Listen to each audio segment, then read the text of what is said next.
Eu não parei, Virgínia.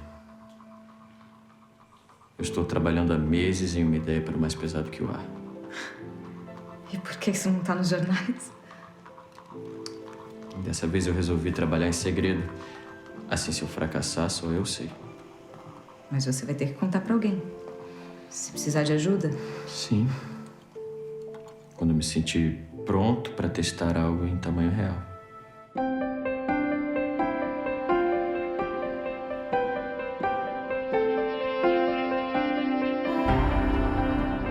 Olá, eu sou o Vinícius Calderoni e este é o podcast oficial de Santos Dumont, minissérie exclusiva da HBO. Para me ajudar nessa jornada, sempre ao meu lado, está a querida jornalista Camila Silva. Olá, Camila. Olá, Vinícius. Hoje com um mergulho muito profundo no psicológico de Santos Dumont. Exatamente. Para o alto e avante, se a gente está aqui falando sobre esse gênio, devemos a essas duas pessoas aqui na minha frente. Os caras que fizeram 14 Bis levantar voo mais de 100 anos depois do original. À minha esquerda, o diretor e produtor da minissérie, Estevão Tchavata. Bem-vindo, Estevão. Obrigado. Prazer estar aqui. Prazer todo nosso. E aqui à minha direita, o nosso também diretor, Fernando Aquarone. Olá, Fernando. Grande Vini, tamo junto, irmão. Tamo junto. Vamos voar? Vamos voar. Já estamos no ar. Mas a gente começa com uma nota um pouco mais triste. Esse episódio se inicia com a morte de Henri Lachambre. E é muito bonito e muito habilidoso a maneira como isso é filmado, roteirizado, filmado e editado. Mas eu queria que vocês falassem um pouquinho sobre a própria relação do Santos Dumont com o Henri Lachambre, que é brilhantemente defendido pelo Maurice Durozier, que ele de alguma maneira é uma espécie de mentor, né, do Santos Dumont e espelha um pouco a própria figura do pai. O Lachambre, como você disse muito bem, ele virou essa figura paterna do Santos Dumont em Paris. E o Lachambre, ele era simplesmente o maior mestre balonista do mundo. Então, ele era a maior referência para o Santos Dumont, né? Eu imagino que quando o Santos Dumont desembarcou em Paris, ele deve ter tomado um café, comido um croissant rapidinho e já ido lá ver o Lachambre para conhecer o ateliê dele, né? Que fazia não só balões, mas fazia brinquedos, né? Então, você imagina o que devia ser esse ateliê do Lachambre, né? Devia ser meio que uma Disneylândia para ele. Até nessa cena que ele entra pela primeira vez, uma das direções que a gente deu para ele foi, cara, imagina como se você estivesse entrando na Disneylândia. Tudo que você mais sonhou e mais gosta, tá tudo ali presente naquele galpão. Então, eu acho que deve ter sido um momento muito especial para o Santos Dumont, e principalmente porque, além dele ser um dos maiores balonistas da época, ele era um empreendedor que zelava muito pela segurança dos voos, né? E isso permitiu com que Santos Dumont fizesse as suas primeiras tentativas no balonismo, né? No balão esférico, né? Que era apenas uma bola de hidrogênio que subia e descia, mas a direção ia ao sabor dos ventos, né? Então, até o ponto do Santos Dumont chegar com essa ideia do dirigível, eles fizeram centenas de voos juntos, só no balão esférico, né? Não foi do dia para a noite. Claro que a gente salta um pouquinho esse tempo na série, mas eles passaram muito tempo juntos, o Santos Dumont trabalhando para o Lachambre. Tem um outro personagem que foi condensado no Lachambre, que era o Machuron, que era sobrinho do Lachambre, não é isso? Que, se as pessoas forem ler a biografia do Santos Dumont, vão encontrar essa figura como uma figura muito importante. Mas, enfim, dramaturgicamente, para a gente era importante condensar num personagem só, então só quem aparece é o Lachambre. E no decorrer do episódio, essa relação dele com o Lachambre vai um pouco se espelhando na relação dele com o Voisin. Isso é genial. Né?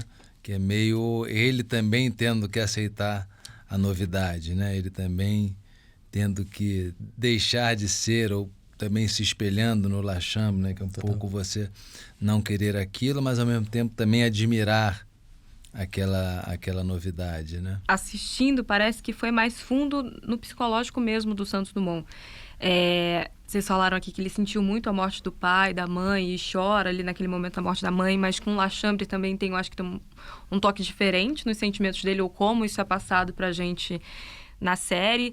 Ali a primeira conversa, que eu acho que é realmente adulta dele com a irmã, pela primeira vez, eles falando sobre coisas realmente adultas ali e outras questões. Essa coisa dele se abrir e falar pro Voisin, falar assim, eu não tô acostumado a ouvir pessoas, que tem a ver com várias questões, assim, psicológicas. Tem a ver com o fato de ele ser essa pessoa que tá sempre inventando, então todo mundo sempre dizendo não, e ele tem que ser essa pessoa que diz...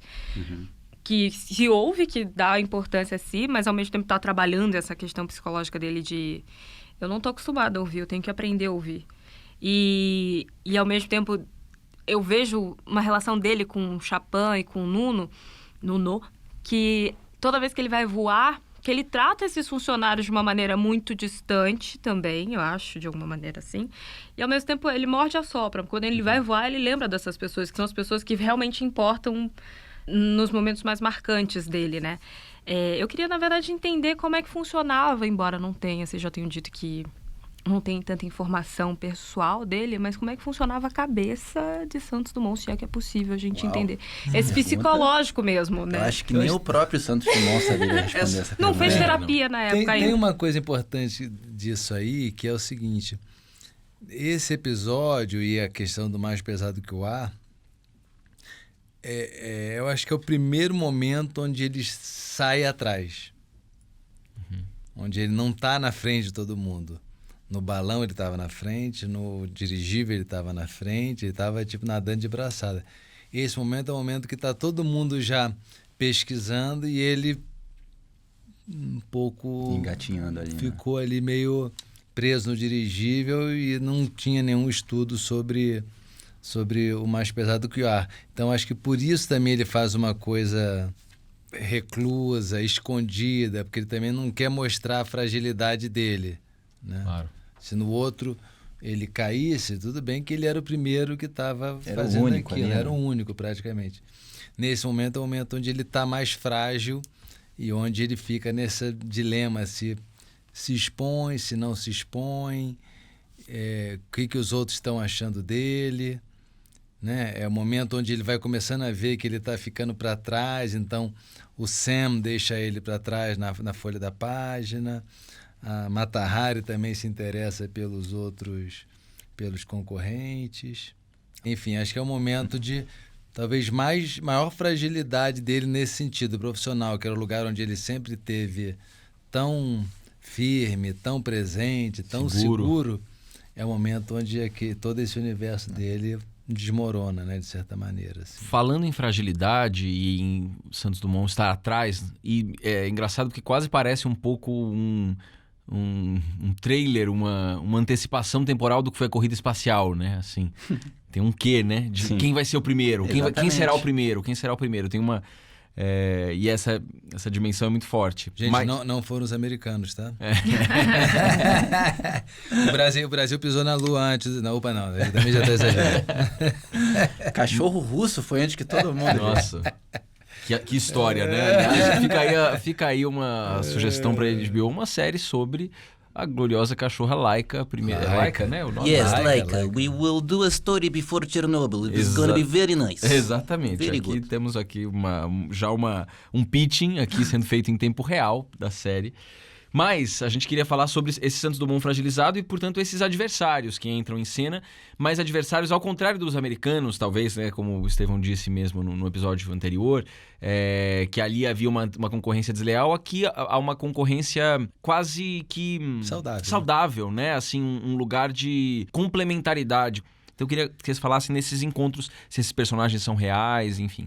Esse lance da competitividade é legal a gente dar uma ênfase aqui, porque essa turma toda era amiga, né? O pessoal que era do Automóvel Clube e que passou pro Aeroclube. São basicamente os riquinhos da alta sociedade que frequentavam os mesmos lugares, o Maxims, o teatro, não sei o quê. Então, eles eram amigos, né? Faziam apostas entre si, então tinha esse clima saudável de competição. A gente retratou um Santos Dumont mordido ali, né? Sim. Porque ele fala, pô, mas peguei esses caras, estão aqui chegando no meu terreiro, que papo é esse? Acho que ele fica, né, o fragilizado tem também uma resposta um pouco enciumada de estar perdendo o posto de garoto prodígio, né? Claro, com certeza. Então, mas acho que também ele vai se aceitando o Voisin e o Blériot. No primeiro momento ele desdenha do Blériot, né?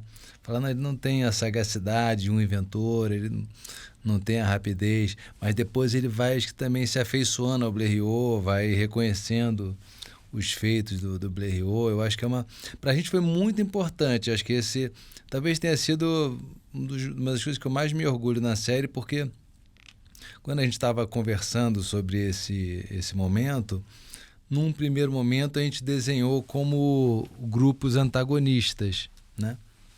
E depois que a gente foi pesquisando, a gente viu que, tudo bem, existia a competição, mas existia uma admiração recíproca. Então era uma coisa bacana, era muito mais interessante do que apenas... não, ele foi para um lado, o outro foi para o outro e eles se odiavam. Uhum.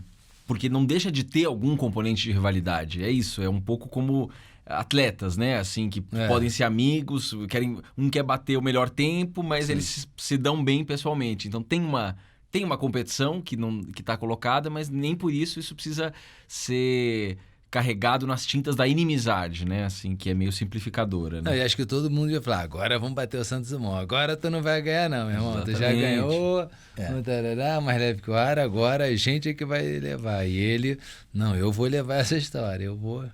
O Santos Dumont fica mordido porque ele era uma pessoa, e isso se sabe de fato, extremamente vaidosa. Uhum. Então, quando ele percebe que ele não está mais por cima da carne seca, ele fica em desvantagem ali e quer correr atrás do prejuízo, né? Uhum. E ele corre atrás do prejuízo e ele alcança aquilo que ele queria, inclusive, acho que muito fomentado por conta dessa competição, né? E levanta voo com 14 bis nesse episódio especificamente. E eu queria muito que a gente ouvisse. Nesse caso aqui hoje não é exatamente uma só pessoa da série, mas uma pessoa que contribuiu muito para esse voo. Esse especialista, esse achado, que é um fã, um apaixonado, um alucinado, que é o Alan Kalassa, que foi consultor da série. A gente vai ouvir um engenheiro e é um pequeno depoimento dele. Sobe o som. Para aprender a construir o 14 bis, eu tive que historiar a vida do Santos Dumont. Eu tive que ir muito fundo na vida e obra dele. Ele não deixou projetos. Esse 14 bis que eu construí tem aí 99% de originalidade, como foi feito o 14 bis de 1906. Esse trabalho que está sendo feito aqui, ele está mostrando por trás como que foi a vida e obra do Santos Dumont, trazendo a genialidade dele. Isso nunca tinha sido mostrado. Eu acho que vai ficar muito claro para o mundo a pessoa, a vida e a obra de Alberto Santos Dumont. Dá uma saudade só de ouvir a voz dele, assim. O Kalassa, ele é o nosso goiano voador. Uma figuraça, dá pra ver. Figuraça. E ele é tão louco quanto o Santos Dumont, né? Realmente, esse projeto jamais seria possível sem a ajuda dele. Quando nos conhecemos lá em Caldas Novas, a gente foi no hangar dele e ele tinha lá o 14 bis lindo. Então foi um momento super emocionante pra gente ver o 14 bis de perto pela primeira vez. Quer dizer, uma réplica que ele construiu a partir do projeto do Santos Dumont original. Exatamente. Feito em bambu, com a seda, com os cabos de aço, com tudo. O projeto mais fiel possível e que Sim, voa. E que voa. Voa. É uma pipa voadora quase, motorizada, né? Porque ela é extremamente leve. E até numa diária, a gente estava na Universidade Rural do Rio de Janeiro, onde a gente filmou tudo que é voo, né? Uhum.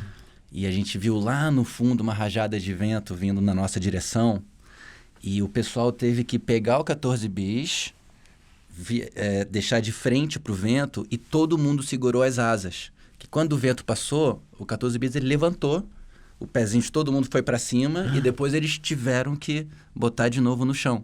Não, mas tem uma coisa que é curiosa. Então, nesse que o Fernando estava falando, essa primeira vez que a gente foi lá em Caldas Novas, eu entrei na cestinha do Santos Dumont e você bota as cordas que controlam os aleirões, que ficam nas partes finais das asas, é muito louco, porque é como se o 14 bis fosse uma roupa.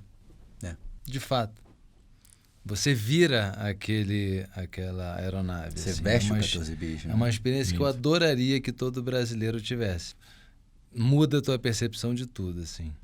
E o Calaça foi uma pessoa que a gente recorreu muito também para falar: Calaça, mas como é que era isso aqui? Mas isso aqui de fato aconteceu tal coisa, mas o que será que ele imaginou para ter feito tal coisa? Enfim, muitas informações que também foi curioso. Durante a pré-produção, a gente foi mexendo nos roteiros porque começava a descobrir coisas que não estavam escritas. Então a gente foi mexendo em algumas cenas, enfim, deixando tudo um pouco mais preciso e mais próximo do que aconteceu, assim.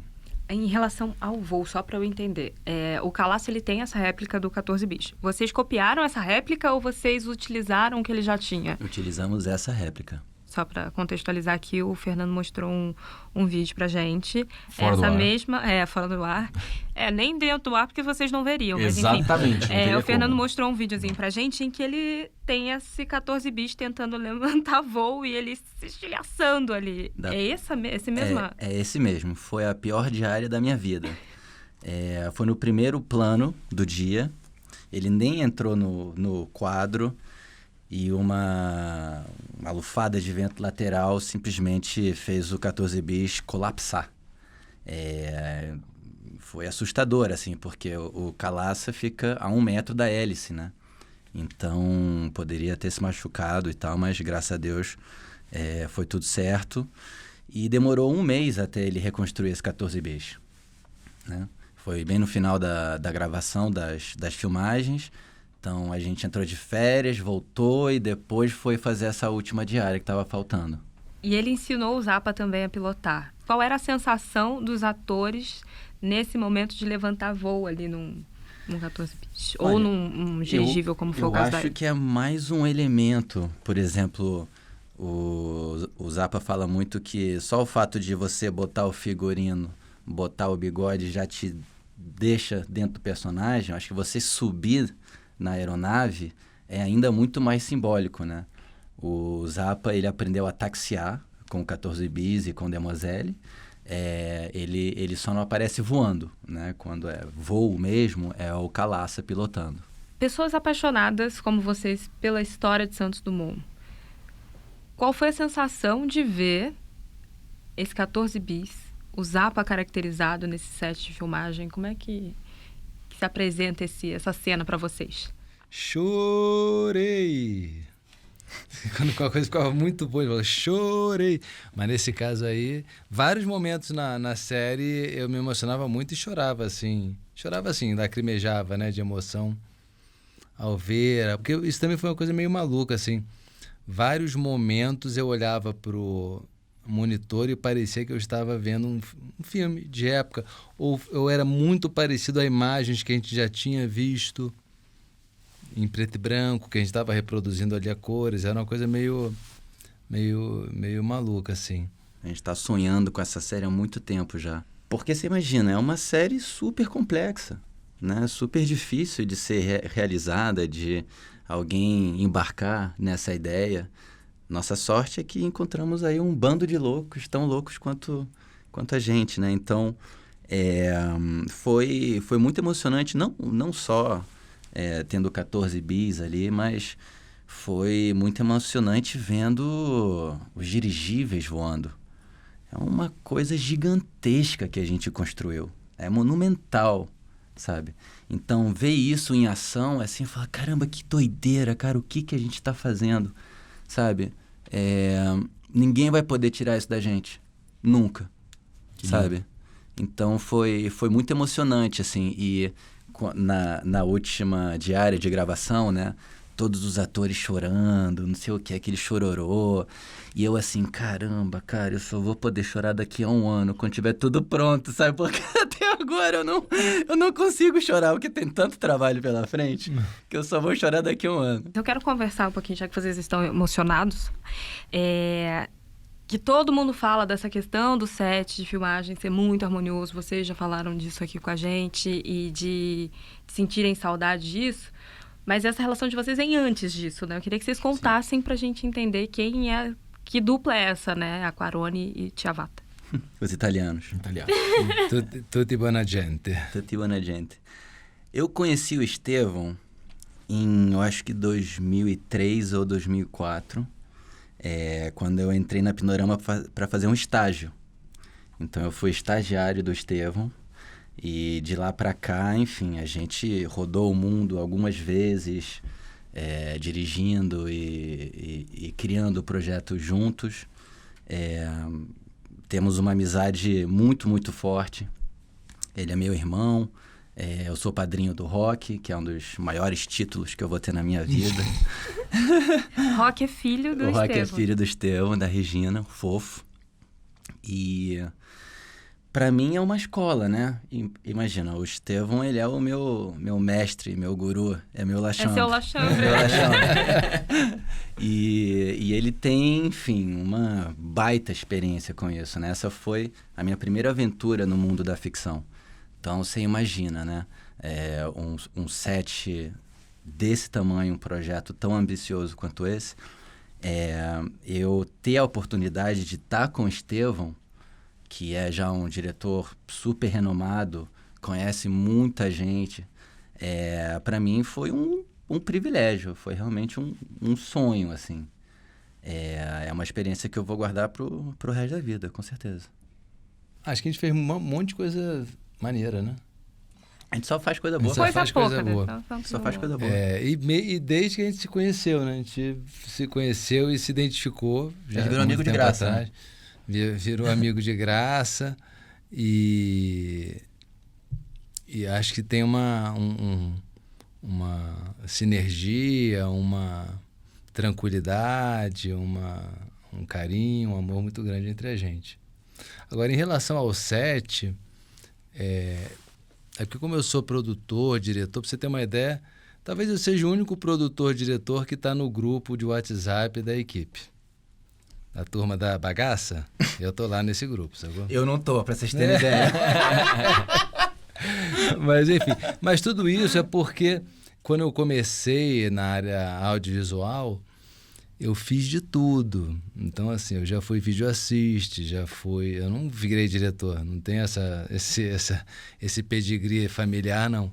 Eu comecei lá como vídeo assist mesmo, carregando peso, carregando mala. Então, mal ou bem, já fui eletricista, já fui assistente de elétrica, já fui estilo, já fiz microfone, já fiz som, isso na época de faculdade. Então, de alguma maneira, eu sei tudo que todo mundo precisa fazer para aquilo ali dar certo. Então, quando eu vejo que a pessoa precisa de tempo, e set você tem que ter um pouco... Tem um mistério do set, que é você, ao mesmo tempo, ele tem que acontecer da melhor maneira possível, mas você não pode perder tempo. Mas, ao mesmo tempo, você tem que aceitar que as coisas levam um tempo para ficar pronto. Uhum. Então, é um controle de ansiedade, um controle de entendimento do que é a vida, do que é o tempo ali, do que tempo que as pessoas precisam. Então, assim, como eu também já passei por isso tudo, então eu um pouco tinha a noção quando a pessoa precisava de tempo e eu tinha que dar aquele tempo para ela. Agora, também quando eu sentia que não precisava daquele tempo, eu sou muito duro, porque eu sei de fato que ou não precisa, ou não está fazendo o trabalho direito. Mas acho que principalmente, assim, acho que a gente conseguiu imprimir um modus operandi, assim, dentro com a nossa equipe, que era... E acho que isso também faz parte do próprio... Vamos dizer, se podemos dar um pouco de mérito, um tanto de mérito ao Santos Dumont, que é isso, é um projeto que encantou todo mundo. Então, todo mundo queria fazer o melhor possível. Isso era uma coisa básica.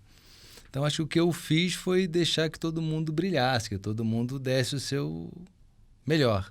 É muito fácil para um set desse ficar com um clima pesado, né? Mas o Estevão tem essa capacidade que eu acho fenomenal, que é de misturar leveza e seriedade ao mesmo tempo, sabe? Então, isso faz com que o set flua de uma maneira muito, muito orgânica, né?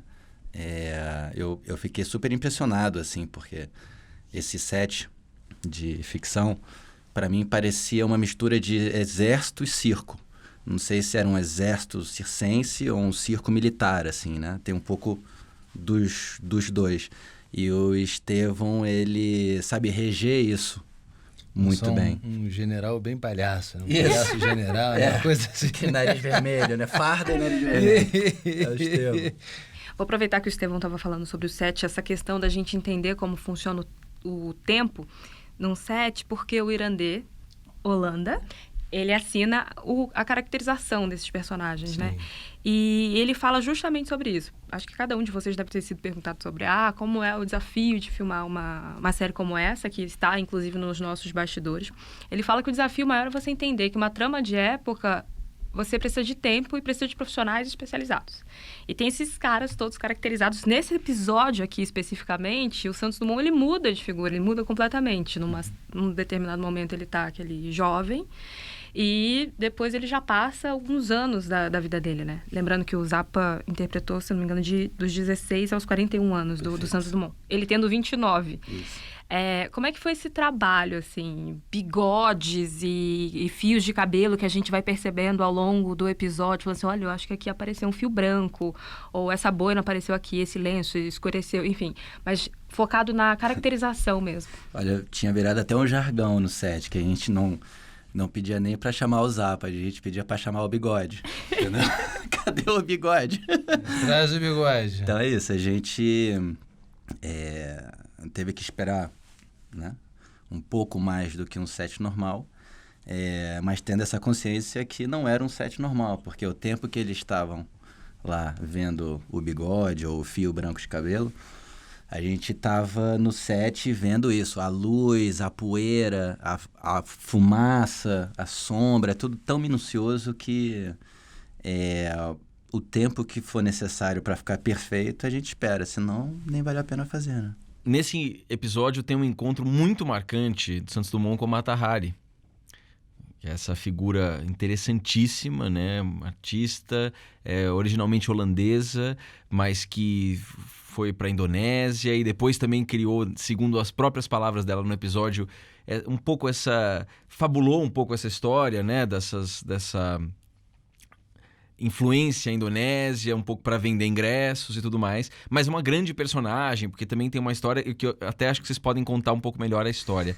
Então, Mata Hari, nesse caso aqui, ela representa as atrizes, as cantoras, as artistas da época. A gente não sabe se eles se encontraram. Isso aqui é uma invenção nossa, pode ser que eles se encontraram, pode ser que não.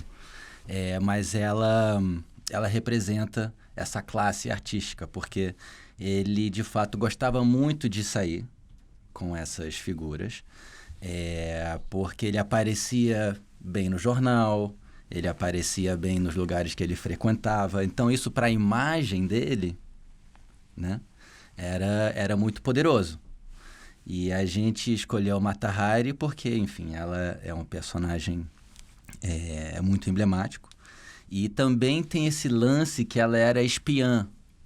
Então, como a gente está ali no pré-guerra, é uma oportunidade também legal de deixar alguma coisa no ar, assim. Será que ela estava ali por interesse próprio ou será que ela estava também, enfim, interessada em outras coisas, né? Passar informações, enfim. É tão enigmática quanto Santos Dumont, sabe? Sim. Bom, para encerrar, minha gente, todo episódio eles ficam falando do mais pesado que o ar. O nome avião, só então, vendo ali, eu falei, bom, isso é um nome, obviamente, a posteriori. Eu nem sei quando que esse nome foi inventado. Mas eu queria só que vocês comentassem antes da gente encerrar, sobre essa coisa do mais pesado que o ar. Porque o mais leve que o ar é muito conhecido, né? Sim, sim. E o mais pesado, você fica, mas o que é mais pesado? O que seria? Mas acho que é justamente isso, né? Tirar do chão alguma coisa que é muito pesado, né? Porque no caso do mais leve, é claro, porque o hélio é mais leve que o Que é a atmosfera. Que é a atmosfera, então ele vai, na verdade, vai flutuar. Mas e uma coisa que não é mais pesado, né? Como é que a gente vai tirar isso do chão? Que o homem, né? O homem, na verdade, é mais pesado que o ar. Aquele sonho de fazer as asas, o Ícaro, que não deu certo. Mas como é que a gente vai conseguir tirar o nosso corpo do chão? Acho que esse é o desafio do mais pesado que o ar, né? A palavra avião, ela já tinha sido inventada antes, justamente com esse francês chamado Clément Ader, que ele, enfim, acha que criou o primeiro avião. Se você olha uma foto da geringonça, parece um morcego gigante com asas de morcego, que é óbvio que jamais poderia voar aquilo ali. Mas o nome já foi inventado. Ótimo. Ele inventou o nome só. Já vamos dar esse crédito a ele. Único. É isso. Gente, o papo tá maravilhoso, mas vamos guardar um pouquinho, porque terminamos aqui com 14 bis, decolando, mas temos certamente muito mais desdobramentos nos próximos 2 episódios. Agradeço muito a presença do Estevão e do Fernando em mais esse episódio. Vocês estão sendo super parceiros com a gente. Muito obrigado. Obrigado a você. Obrigado a você, Estevão. E muito obrigado, Camila, minha copilota maravilhosa. Imagina, eu tô só fazendo essa lembrança que a gente tá falando de coisas aqui que são muito visíveis, né? De bastidores. E que a gente tem um acervo que são horas e horas de bastidor dessa série que o pessoal consegue conferir. Então, para dar asas à imaginação, seria bom o pessoal dar uma olhadinha aí, né? É isso, em todas as plataformas. Aí vocês podem conferir todo o material complementar. E muito obrigado a você que nos ouve. O que é que vem depois do 14 bis? Qual a repercussão do primeiro voo? Isso e outras coisas você verá no 5º episódio da minissérie. E depois, claro, você corre para ouvir nosso podcast, que está disponível nas principais plataformas digitais. E para assistir ao episódio da minissérie, lembrando, você pode conferir o canal da HBO ou a HBO Go, além da superprodução Santos Dumont. Todas as séries originais da HBO estão lá também. Eu sou Vinícius Calderoni, espero você no próximo programa. Até lá.